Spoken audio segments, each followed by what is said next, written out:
Hi, I'm Tony Sergi. We're based in Australia, in the Riverina area. There's a lot of big wine region there.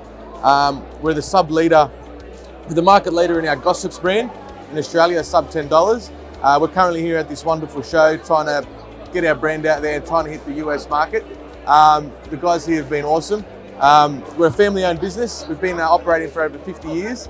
And yeah, we're looking to meet new customers, meet new people, and expand our wonderful brand. We have our Gossips brand, we have our Wine Gang brand, and we have our Rumours brand as our sub $10 brands, which we're making to hit the market. We want to hit around that sub $10 mark here in America as well, and we think we can be very successful in this market.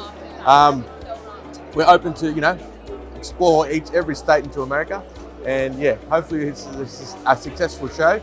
We'd like to thank the board here for the wonderful opportunity to express our wines. So thank you.